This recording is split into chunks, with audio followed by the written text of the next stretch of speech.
Marwadi university మంచి భవిష్యత్తు కోసం తెలుగు విద్యార్థులు ఇష్టపడే యూనివర్సిటీ. కాల్ 9059052378 9059052379.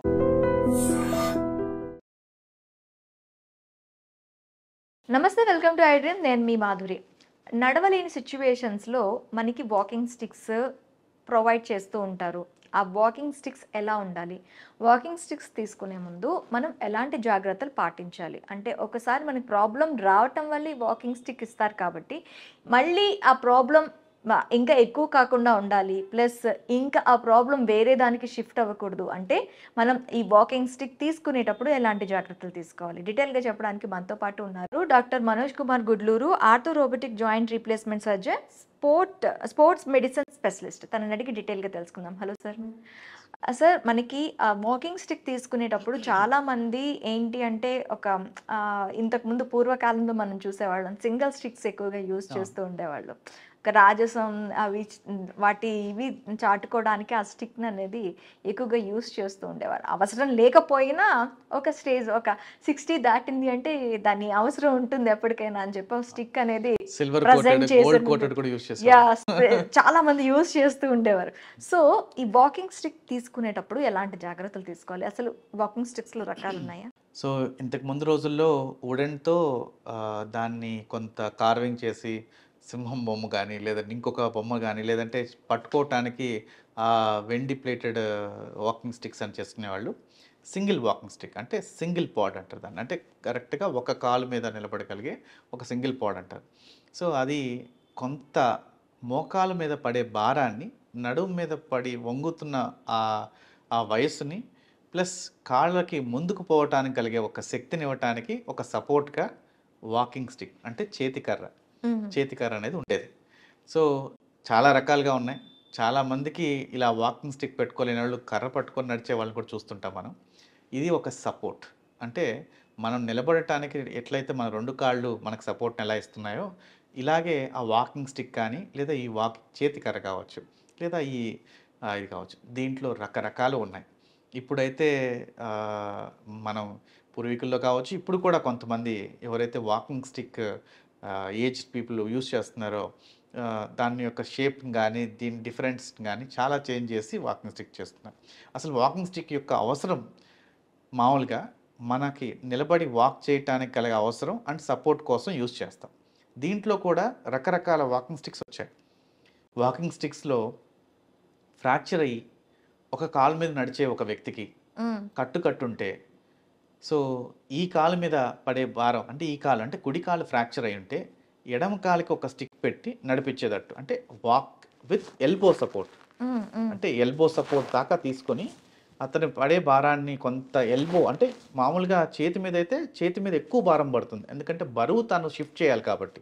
అంటే రైట్ లెగ్ మీద పడే భారాన్ని తగ్గించడానికి, రైట్ లెగ్ ఫ్రాక్చర్ అయిన దాని మీద తగ్గించడానికి లెఫ్ట్ లెగ్ యొక్క భాగాన్ని లెఫ్ట్ లెగ్ యూజ్ చేస్తారు. ఇప్పుడు మీ లెఫ్ట్ లెగ్ అనేది రైట్ లెగ్ అవుతుంది, మీ చేతికర్ర అనేది లెఫ్ట్ లెగ్ అవుతుంది. అలా తన భాగాన్ని అలా నిలబడుకోవడం జరుగుతుంది. ఒకే కాలు మీద ఎక్కువసేపు నిలబడుకోలేరు కదా, ఒకే దాని మీద బ్యాలెన్స్ చేయలేరు కదా. సో ఆ చేతికర్ర లేదా ఆ వాకింగ్ స్టిక్ ఆ ఎల్బో సపోర్ట్ ఉన్న దాన్ని షిఫ్ట్ చేయడం jరుగుతుంది.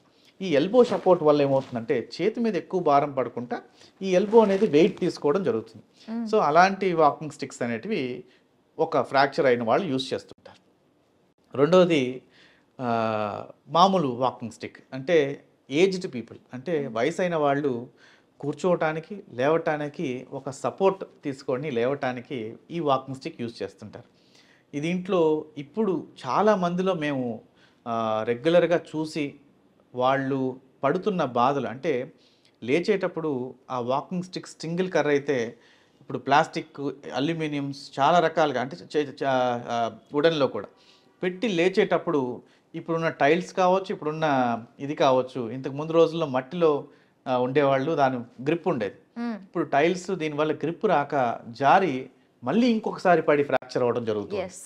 ఆల్రెడీ పడి ఫ్రాక్చర్ అయిన వాళ్ళకి వాకింగ్ స్టిక్ ఇస్తే మళ్ళీ ఇంకో ఫ్రాక్చర్ చేసుకుని రావటం ఏంటి? సో ఇది కరెక్ట్ కాదు. సో నా ఉద్దేశంతో ఇప్పుడు ట్రైపాడ్ అని, 4 పాడ్ అని వచ్చాయి. అంటే మీ కింద, అంటే కింద భాగంలో నాలుగు బేస్ మీద క్రియేట్ చేసేటట్టుగా 4 కాళ్ళ మీద నిలిచేటట్టుగా ఒక బేస్ని క్రియేట్ చేస్తున్నారు. 3 కాళ్ళ మీద నిలిచేటట్టుగా ఒక బేస్ని క్రియేట్ చేస్తున్నారు. ఇంకొకటి కుర్చీలు కూడా, అంటే ఎక్కడైనా ఈ ఈ ఓల్డేజ్ కాబట్టి వీళ్ళు నడుస్తున్నారు కాబట్టి వీళ్ళు సడన్గా ఎక్కువ నడవలేని పరిస్థితిలో సడన్గా కూర్చోవాలంటే అక్కడ కుర్చీలు లేకపోవచ్చు, లేదంటే బండలు లేకపోవచ్చు, లేదంటే ఎక్కడైనా సపోర్ట్ లేకపోవచ్చు. అలాంటి టైంలో ఒక చిన్న జుగాడ్ ఐడియాతో ఇది ఒకదాన్ని ప్రెస్ చేస్తే ఇలా కుర్చీలాగా రావటం జరుగుతుంది, కుర్చీలో కూర్చోవడం జరుగుతుంది. కొంత మోకాళ్ళకి కానీ, నీస్ కానీ, లేదంటే రిలాక్స్ కోసం ఈ కండరాలకు కానీ రిలాక్స్ అవ్వటానికి కూర్చునేటట్టుగా కూడా ఈ వాకింగ్ స్టిక్స్ వచ్చాయి. ఓకే. సో యూజువల్గా ఫ్రాక్చర్ అయిన వాళ్ళకి కానీ, దీనికి కానీ లేచేటప్పుడు ఈ చేతికర్ర ఒకటైతే సింగిల్ పాడ్ అయితే ఇలా పెడితే ఉండట్లేదు, పక్కన పెట్టుకోవాల్సి వస్తుంది, అది జారి పడిపోతుంది. మీరు వంగి లేవటానికి పడే బాధ వల్ల మోకాలు నొప్పులు కానీ, నడుము నొప్పి కూడా స్టార్ట్ అవుతుంది. అవును. సో ఈ వంగి కింద పడిపోయిన స్టిక్ని తీసుకోవటం వల్ల, దీనివల్ల కూడా చాలామంది ప్రాబ్లమ్స్లో పడుతున్నారు. ఈ చేతికర్ర వల్ల కూడా ప్రాబ్లమ్స్ పడుతున్నాయి. చేతికర్ర సపోర్ట్గా ఉండాల్సింది ప్రాబ్లం కాకూడదు. సో ఇది 4 పాడ్ ఉండటం వల్ల మనం ఎక్కడైతే పెట్టుంచుతామో అక్కడ నిలబడే ఉంటుంది. సో దాన్ని ఎప్పుడు కావాలన్నా తీసుకోవచ్చు. కొంతమంది దాన్ని పట్టుకొని లేవటానికి కూడా ఉపయోగించుకుంటున్నారు. మామూలు సింగిల్ కర్ర అయితే, సింగిల్ పాడ్ ఉండి ఇదైతే దాని మీద పెట్టి లేస్తే జారిపడడానికి అవకాశం ఉంది, పట్టు ఉండట్లేదు. ఇదే 4 పాడ్ అయితే దాన్ని పట్టుకొని లేవటం కూడా జరుగుతుంది. చాలామందికి మా ఓపీడీలో, మా ఎంజిఎం మెడికల్ సెంటర్లో ఖచ్చితంగా 4 పాడ్ మాత్రమే ఇవ్వాలని అనుకుంటున్నాం. 4 పాడ్ మాత్రమే ఇస్తే దానివల్ల వచ్చే అవుట్కమ్స్, మనం రిజల్ట్స్ బాగుంటున్నాయి. పడకుండా ఎక్కడ ఇంకొక ఇంజురీ జరగకుండా ఆపిన వాళ్ళం అవుతున్నాం. సో ఈ 4 పాడ్ వల్ల జరిగే ప్లస్ పాయింట్స్ ఎక్కువగా ఉన్నాయి. అండ్ దీంట్లో ఈ చైర్, కొత్తగా వచ్చిన ఈ చైర్ భాగం కూర్చోవటం వల్ల కూడా వాళ్ళకి లేవటం కూర్చోవడానికి ఈజీగా ఉంది. చాలామంది ట్రావెల్ చేసిన వాళ్ళు, చాలామంది ఇది వాడిన వాళ్ళు దానికన్నా ఇది బెటర్గా ఉందని చాలామంది చెప్పిన వాళ్ళు ఉన్నారు. సో మీరు కూడా ఎవరైతే సింగిల్ పార్ట్స్లో ఉన్నారో వాళ్ళందరూ 4 పార్ట్కి చేంజ్ చేయగలిగితే మీ ఇంజురీస్ని ఆపుకోగలరు, మీరు నడు నొప్పిని ఆపుకోగలరు. ఇంకా సపోర్ట్ కూడా ఎక్కువ పెరుగుతుంది. ఖచ్చితంగా ఆ సపోర్ట్ మీరు ఇచ్చిన వాళ్ళు, అసలు సపోర్ట్ కోసం తీసుకున్నది నిజంగా సపోర్ట్ అవ్వడానికి అవకాశం చాలా ఉంటుందండి. Okay, thank you doctor.